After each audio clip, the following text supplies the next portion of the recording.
After cutting down and milling up some maple and black walnut, I can get everything cut down to size and mark out what I need to for the main body of the laptop pad. And as you can see, I've got everything marked out. I'm getting ready to cut everything down and shape it to what I need to. And this part would definitely be easier if I had a drill press. This portable drill press works great. I'm in a pinch, but eventually I do need to get a real setup so I can be able to do stuff like this a little bit easier. I'm cutting out the holes that are going to be in the back of this for airflow and just to open it up a little bit.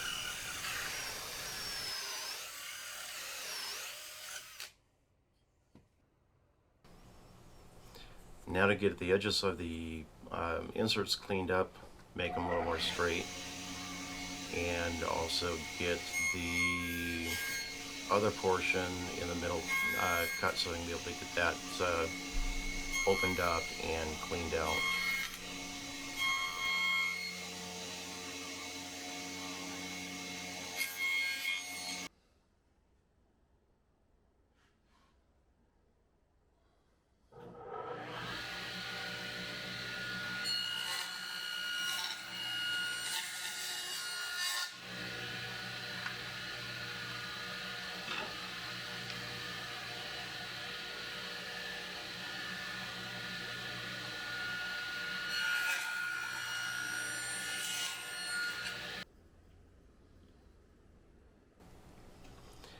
And now to get the back scored, that way I can get the chisel in there and pop this piece out. Instead of using that bandsaw that I have, I decided using the chisel would be the best way to do this.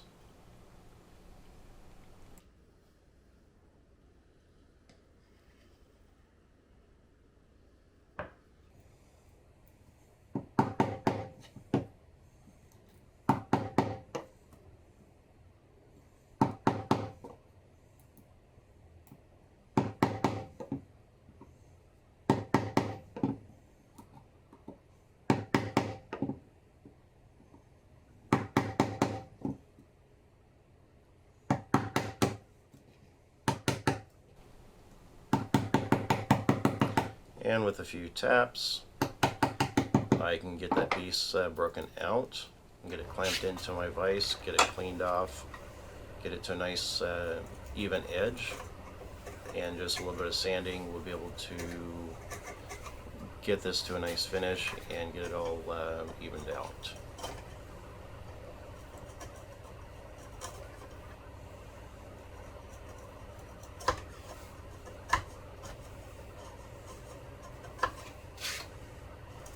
I did speed this up a little bit so it wouldn't be as agonizing to watch me struggle with getting the chisel in here and getting things cleaned up.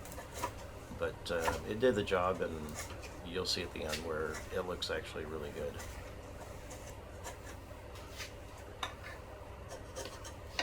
I can't remember if I've talked about this vise before, but I inherited it when we bought the house. The gentleman that used to own the house with his wife, after he passed away, she decided she didn't want it, so she just left it for me to keep and use. Here I'm just making sure everything lines up. I've got the right height on everything, and the rough dimensions are going to work. Fortunately they did, and I didn't have to recut anything.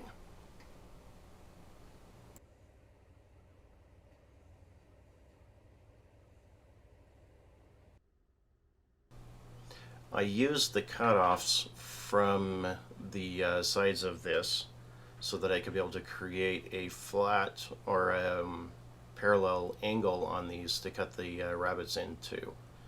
By taking the cutoffs and taping this to it, it provides the stability that I need and reduces the risk of trying to figure out how to get this at a particular angle with a miter gauge or any other way and still get that nice clean rabbit on both sides.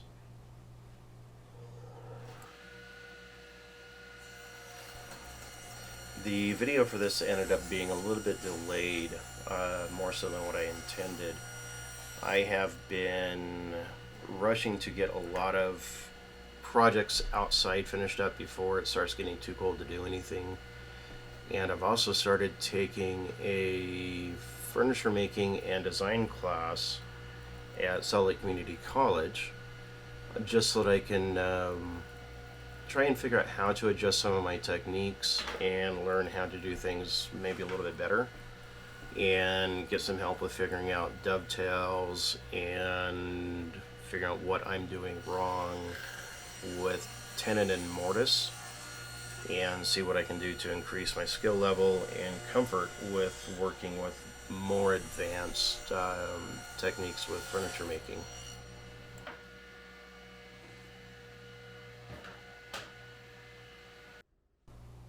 And because cutting rabbits on a very thin piece is a little more sketchy or iffy than what I want to deal with, I created one wide one and then just simply cut it in half.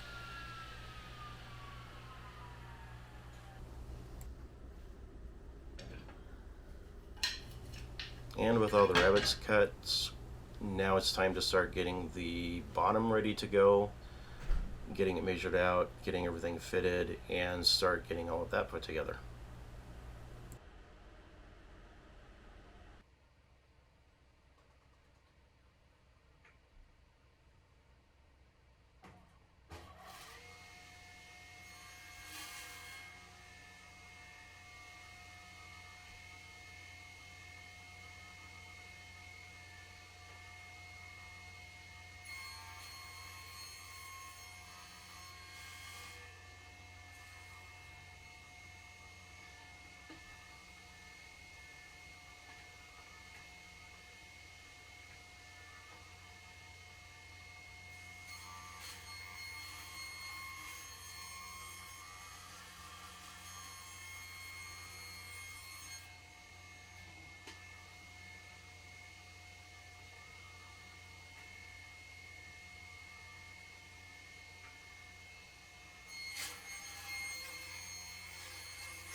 And with the final two cuts on this to get this down to its final dimension, I can actually start assembling this and getting this glued together and start making it actually look like something.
Now that I've verified everything is square and lines up the way it's supposed to, I can get the final clamps on this, let the glue dry, and get ready to start putting together the top part of it.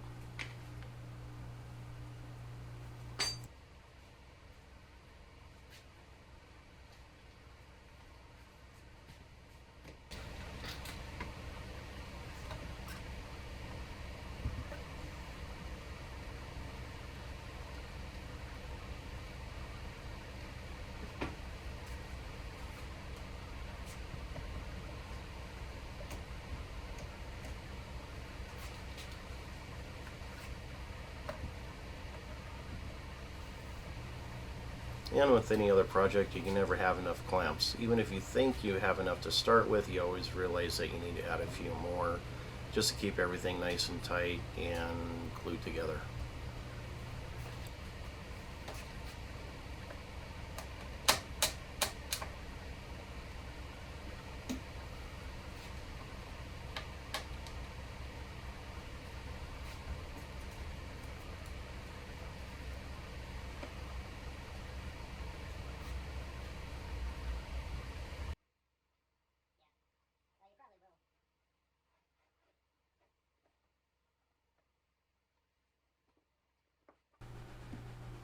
And here I'm doing like I did with the prototype one that I made.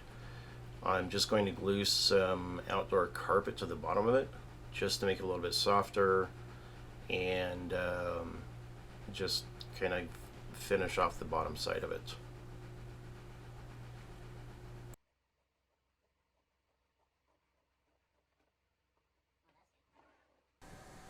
Unfortunately, I ran out of memory with my camera because I wasn't paying attention to the SD card.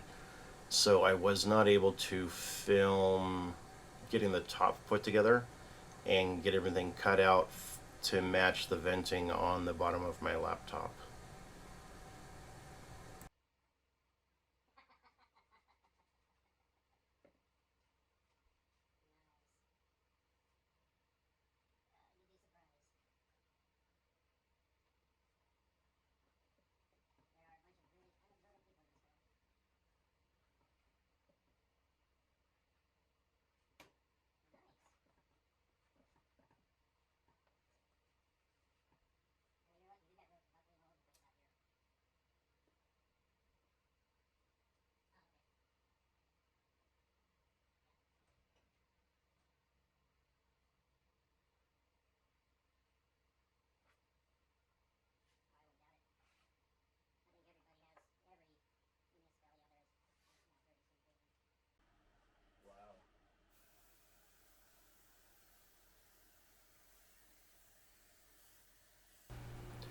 After getting everything taped off so I don't have any major overspray with the spray glue, I can finally get the carpet in place, put a little bit of weight on it, and get this set to dry. Yeah, we were definitely a little more advanced than that.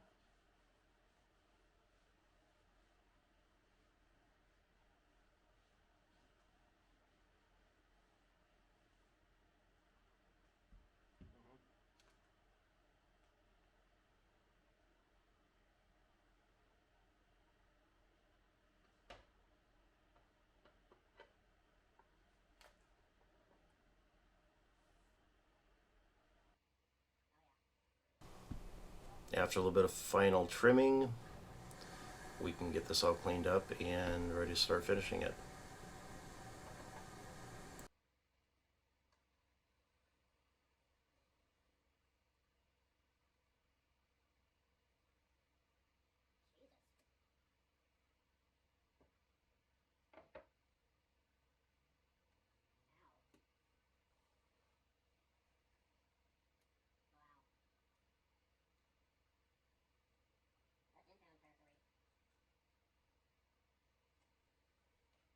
Fortunately, Megan hasn't done that. But she'll suck the gas mileage.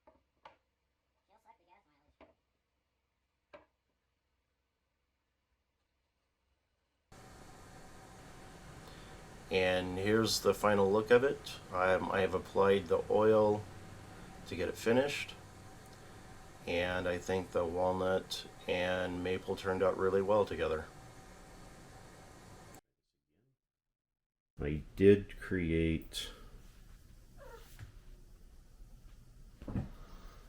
more or less a companion piece to it to function as kind of a clipboard slash mouse pad, so that I can be able to have a solid surface for my mouse when I'm sitting on the couch and being lazy. And I want to use my laptop, play games, whatever. I do have a small storage compartment here, which is perfect for holding a couple of cords, pencils, something, you know, a notepad, something else that I might need. It sits at just the perfect angle so that I have a little bit of a separation between the bottom of the laptop and my lap, and it's not overwhelming or awkward when I'm sitting on the couch.